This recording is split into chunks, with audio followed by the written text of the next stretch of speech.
Hi everyone, आपका स्वागत है आपके अपने चैनल ऑप्शन गुरु पर। मेरा नाम है अखिलेश झा और दोस्तों मैं इस चैनल पर आपके लिए लेकर आता हूँ कुछ फाइनेंशियल मोटिवेशनल बुक्स के रिव्यू। और लास्ट बुक जो हमने रिव्यू की थी उसका नाम था थिंक एंड ग्रो रिच, जो काफ़ी बड़ी बुक है। इसका कुछ पार्ट हमने रिव्यू कर लिया है, कुछ पार्ट अभी भी बाकी है और हो सकता है कुछ पार्ट इस वीडियो में भी बाकी रह जाएगा। तो दोस्तों आज लास्ट टाइम जो हमने बुक रिव्यू की थी इसके चैप्टर्स थे डिज़ायर फेथ के बारे में कुछ स्टोरीज थी जो हमने उस बुक में पढ़ी। आज की हमारी स्टोरीज होंगी auto suggestion, specialised knowledge, imagination, organised planning. शुरू करने से पहले दोस्तों आपसे एक रिक्वेस्ट है, इस चैनल को सब्सक्राइब करें, वीडियो को लाइक करें और ज़्यादा से ज़्यादा शेयर करें। और यदि आपको कोई बुक खरीदनी है जिस बुक के हम रिव्यू कर रहे हैं, आपको इंटरेस्ट है पढ़ने में, आप नीचे दिए गए लिंक पे जा सकते हैं, वहाँ से आप बुक को बाय भी कर सकते हैं। दोस्तों ऑथर नेपोलियन हिल वो बताते हैं आपको ऑटो सजेशन के बारे में, जिसकी डेफिनेशन उन्होंने कुछ इस तरह दी है कि the medium for influencing the subconscious mind, the third step toward riches. एक ऐसा माध्यम जो आपके सबकॉन्शियस माइंड को इन्फ्लुएंस करता है आपको आपके गोल की तरफ ले जाने के लिए। वो गोल कुछ भी हो सकता है, अमीर बनना हो सकता है, सक्सेस लेना हो, सक्सेस प्राप्त करना हो सकता है, अपनी जॉब में टॉप पे आना हो सकता है, अपनी प्रोफाइल में टॉप पे आना हो सकता है। दोस्तों आपकी खुद की बनाई कोई भी एक्साइटमेंट, कोई भी ड्रीम, कोई भी गोल आपके 5 सेंसेस, 5 इंद्रियों के साथ मिलकर तब दिमाग तक पहुंचती है और वो आपको ऑटो सजेस्ट करता है आपके ब्रेन को जो भी आप करना चाहते हो। आप ये सुन रहे हो क्योंकि आपको एक नॉलेज की रिक्वायरमेंट है, आप नॉलेज खोज रहे हो और ये सब्जेक्ट आपको पसंद भी है। तो ऑटो सजेशन के बारे में राइटर कुछ इंस्ट्रक्शन देते थे जो हमने लास्ट चैप्टर में भी पढ़ा था, लास्ट बुक रिव्यू में भी पढ़ा था, पर आज हम उसको थोड़ा एक्सप्लेन करके पढ़ेंगे। वो इंस्ट्रक्शन थे जो डिजायर चैप्टर में था, इसको थोड़ा सा समराइज कर लेते हैं। हमने क्या पढ़ा था उसमें? पहला, आप किसी शांत जगह पर जाकर वहाँ पर आपको कोई इंटरप्ट करने वाला ना हो, डिस्टर्ब करने वाला ना हो, आंखें बंद करें और थोड़ा जोर से अपने रिटन स्टेटमेंट पढ़ें जिसमें आपने एक अमाउंट एक्यूमुलेट किया था और आपका जो गोल था और आप उसे कैसे कमाना चाहते थे, कब तक कमाना चाहते थे, वो आपने मेंशन किया हुआ है। उस एक्यूमुलेशन की टाइम लिमिट और वो जॉब या कोई भी बिजनेस या वो काम जो आप करने वाले हो उसे अचीव करने के लिए, इस ड्रीम को सच बनाने के लिए। एग्जाम्पल के लिए 5 साल बाद 1 जनवरी तक मैं चाहता हूँ मेरे अकाउंट में 5 लाख रुपए हैं और आज मान लीजिए एक सेल्समैन की जॉब मुझे कहीं ऑफर होती है और आप अपना स्टेटमेंट कुछ इस तरह लिखेंगे, जनवरी 2027 तक मेरे पोजीशन में 5 लाख रुपए होंगे जो मेरे पास इस समय अलग अलग रूप में आने वाले हैं। इक्विटी हो सकता है, स्टॉक्स हो सकते हैं, रेंट हो सकता है, जॉब तो है ही, कोई बिजनेस हो सकता है, पार्ट टाइम बिजनेस हो सकता है और इसके बदले में मैं मोस्ट एफिशिएंट सर्विस देने वाला हूँ मेरी कंपनी को, या मैं जो भी काम कर रहा हूँ उसमें जितना मेरे लिए पॉसिबल है मोस्ट एफिशिएंट, इसमें मैं पूरी जी जान लगा दूंगा। इस कंपनी में एज अ सेल्समैन मैं टॉप का सेल्समैन बनूंगा कि कोई भी व्यक्ति मेरे से बिना सामान खरीदे जाए नहीं। मुझे विश्वास है कि मेरे पास इतने पैसे आ ही जाएंगे, मुझे विश्वास है कि ये सब मैं अपनी आंखों से देख पा रहा हूँ, मैं इसे छू भी सकता हूँ, मैं इस प्लान पर काम कर रहा हूँ जिससे ये अमाउंट मेरे अकाउंट में ट्रांसफर होना बाकी है बस, क्योंकि मेरे सामने वो 5 लाख रुपए मुझे दिख रहे हैं। दूसरा स्टेप, अब इस इमेजिनेशन को आप डेली 2 बार रिपीट करें। तीसरा स्टेप, इस रिटन स्टेटमेंट को वहां लगा दे, वहां रख दे, वहां चिपका दे जहां दिन रात आपकी नजर इस पर पड़े। आप डेली सुबह उठने के बाद, सोने से पहले आप इसे रिपीट करें। आपको रोज ये आपके गोल को याद दिलाती रहेगी, आपने जो इसके लिए कमिटमेंट किया है ये आपको वो याद दिलाती रहेगी, क्योंकि ये इंस्ट्रक्शन जब आप अप्लाई कर रहे हैं तब आप ऑटो सजेशन के थ्रू अपने सबकॉन्शियस माइंड को ऑर्डर दे रहे हैं कि वर्क टुवर्ड दिस डायरेक्शन। और दोस्तों अब आपका सबकॉन्शियस माइंड इसी इंस्ट्रक्शन पर काम करने लगेगा। फर्क नहीं पड़ता आपको कितना इमेजिनेशन लगेगा, कितना इम्प्रैक्टिकल लगेगा, जल्दी एक नई तरह की अप्रोच आपके दिमाग में आने लगेगी अपने इस ड्रीम को पूरा करने के लिए। आपको पॉसिबिलिटीज दिखने लगेंगी, ये आपको असंभव नहीं लगेगा जब आपसे डेली पढ़ के डेली अपने दिमाग को, दिल को ये बताएंगे कि ये होने वाला है, ये मैं करूँगा। एक वक्त आएगा जब आपको लगेगा कि I am the master of my fate, I am the captain of my soul. और दोस्तों अगला टॉपिक जो ऑथर बताते हैं इसका नाम है स्पेशलाइज्ड नॉलेज। इसके लिए कहानी बताते हैं ऑथर। स्पेशलाइज्ड नॉलेज, किसी भी चीज़ में आपको सक्सेस प्राप्त करने के लिए उसकी स्पेशलाइज्ड नॉलेज की ज़रूरत नहीं है। यस, आइए समझते हैं इसको। दोस्तों, इसमें ऑथर एक स्टोरी बताते हैं डॉक्टर हेनरी फोर्ड की, उनके साथ क्या हुआ था। कई लोगों की गलत धारणा थी कि हेनरी फोर्ड स्कूल नहीं गए ज़्यादा, तो उनके पास ज़्यादा नॉलेज नहीं थी, वो उतने नॉलेजेबल व्यक्ति नहीं थे। वर्ल्ड वॉर के दौरान शिकागो के एक न्यूज़पेपर ने ये पब्लिश किया कि Henry Ford is an ignorant Pacific.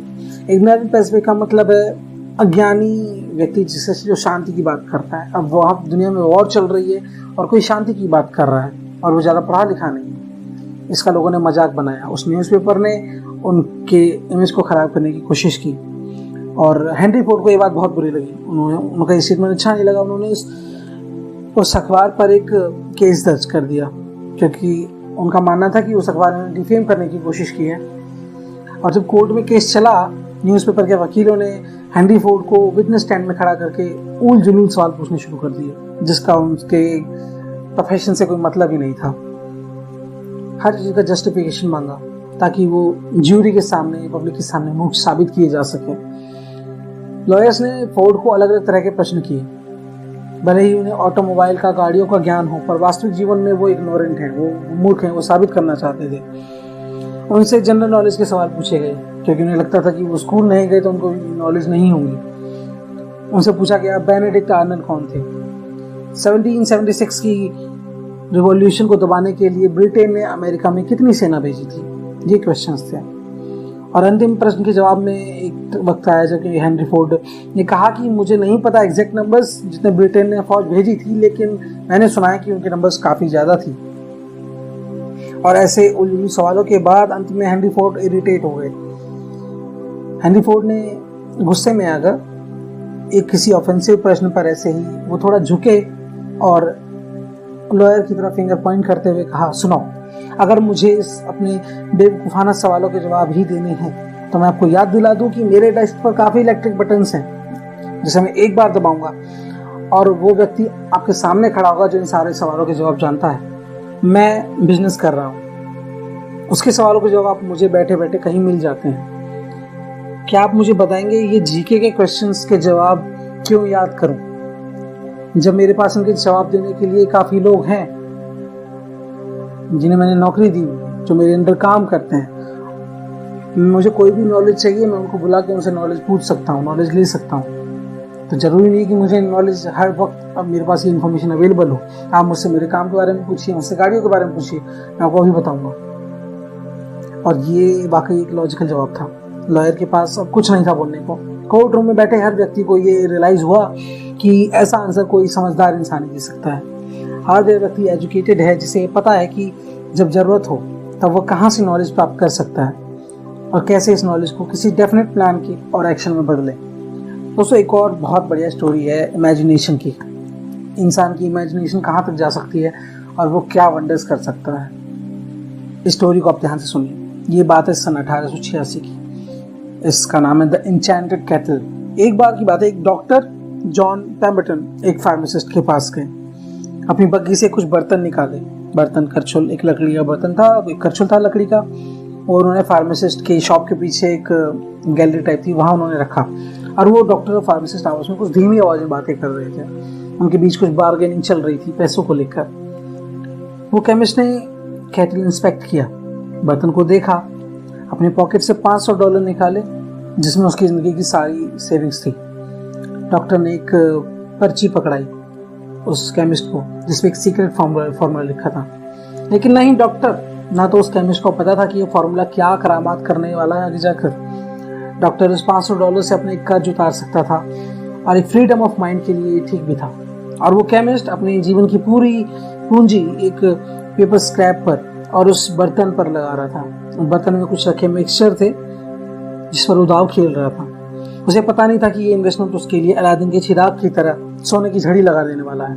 अब उस केमिस्ट ने एक कोई अलग ऐसी चीज़ मिक्स कर दी उस सिरप में, उस घोल में, जिसके बारे में डॉक्टर को पता नहीं था, और वो कमाल की चीज़ बन चुकी थी।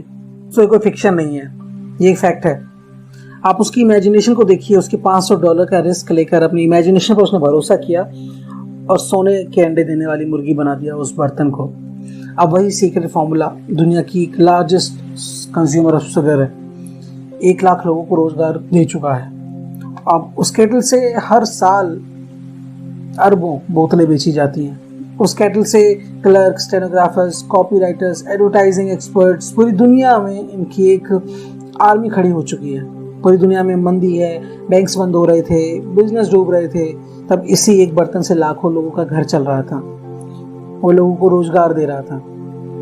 ऐसा इसलिए क्योंकि किसी को उस पर फेथ था, अपने आइडिया पर फेथ था। अगर वो बर्तन बात कर सकता तो वो बताता अपनी थ्रिलिंग स्टोरीज जो वो 100 सालों से देख रहा है। उसने वही ड्रिंक पीते हुए अपनी गर्लफ्रेंड को प्रपोज किया था, और उसकी वाइफ है, उसने ही उसे इस बर्तन के बारे में बताया भी था। आप कोई भी हो, कहीं भी हो, जो भी हो, जहाँ भी हो, आपने एक बार उस चीज़ को जीवन में एक बार टेस्ट जरूर किया होगा। दोस्तों जी, आपकी बात कर रहा हूँ। हो सकता है अभी भी आपके फ्रिज में रखा हो। वो फ्रिज में जो आपकी बोतल रखी है वो उसी केटल का एक सिरप है, उस जादुई केटल का। जो प्रोडक्ट वो बना उसका नाम था कोका कोला। वो केमिस्ट और कोई नहीं, ऐसा कैंडलर थे जो को फाउंडर हैं कोका कोला के। वो उनकी इमेजिनेशन थी, जो हर गली, गांव, घर, नुक्कड़ चौराहे, हर जगह मिलने वाली एक इमेजिनेशन, जो एक फेथ बन गया और जो करोड़ों लाखों लोगों का घर चला रहा है। दोस्तों, हम कोई भी टेम्पररी डिफीट देखते हैं, हम स्तब्ध हो जाते हैं, हम हार मान लेते हैं। टेम्पररी डिफीट का मतलब सिर्फ एक है कि आपके प्लान में कुछ गड़बड़ था। That was not a sound plan. ये कोई परमानेंट फेलियर नहीं है, बस इतना याद रखें। थॉमस अल्वा एडिसन ने 10,000 बार खुद को फेल किया। वो फेल होते रहे, लेकिन उन्हें एक बार सक्सेस मिली, एक बार सक्सेसफुल हो गए। उससे उन्हें 10,000 बार सक्सेसफुल ना होने के रीज़न पता चल गए। आपका प्लान फेल हो रहा है, you made a temporary defeat, ये संकेत है कि आपका प्लान सही नहीं था। दूसरा प्लान बनाए, उससे बेहतर उस पर एक्शन लें। अगर आप क्विट कर देते हैं बिना किसी गोल अचीव किए, तब आप और कुछ नहीं, एक क्विटर कहलाओगे। दोस्तों, एक कहावत है, a quitter never wins and a winner never quits. इस सेंटेंस को आप कहीं लिख लीजिए और हो सके तो डेली पढ़िए। हर सुबह जब आप काम पर जा रहे हो, इसको पढ़ें, a quitter never wins and a winner never quits. दुनिया में 2 टाइप के लोग हैं, लीडर्स और फॉलोअर्स। ये आप पर डिपेंड करता है कि आप क्या हैं, लीडर या फॉलोअर। फॉलोअर बनना कोई बुरी बात नहीं है। हर बड़ा लीडर एक दिन फॉलोअर ही था। वह लीडर इसलिए बना क्योंकि वो एक इंटेलिजेंट फॉलोअर था। जो किसी लीडर को इंटेलिजेंटली फॉलो नहीं करेगा, वो कभी एक ग्रेट लीडर नहीं बन सकता। जो किसी लीडर को एफिशिएंटली फॉलो करेगा, वो जरूर एक एफिशिएंट लीडर भी बनेगा। The major attribute of leadership के कुछ फैक्टर्स होते हैं। Unwavering coverage, unwavering courage. कोई भी फॉलोअर उस लीडर को फॉलो नहीं करेगा जिसमें सेल्फ कॉन्फिडेंस की कमी हो। कोई इंटेलिजेंट फॉलोअर एक लंबे समय तक ऐसे लीडर को फॉलो नहीं करेगा। सेल्फ कंट्रोल, जिसका खुद पर कंट्रोल नहीं है, वो दूसरों को भी कंट्रोल नहीं कर सकता। अ कीन सेंस ऑफ जस्टिस और निष्पक्षता की सेंस के बिना कोई लीडर अपने फॉलोअर्स को अपनी रिस्पेक्ट नहीं करा सकता। तो दोस्तों, आज हमने 3 चैप्टर्स पढ़े इस बुक के, उनके रिव्यू किए। कैसा लगा आपको आप ज़रूर बताएं, कमेंट करें, लाइक करें, सब्सक्राइब करें। अच्छा लगा तो बताइए, अच्छा नहीं लगा तो बताइए। Thank you so much. और हमारे बाकी के पुराने वीडियोस देखने के लिए आप लिंक पर क्लिक कर सकते हैं। दोस्तों, थैंक यू सो मच।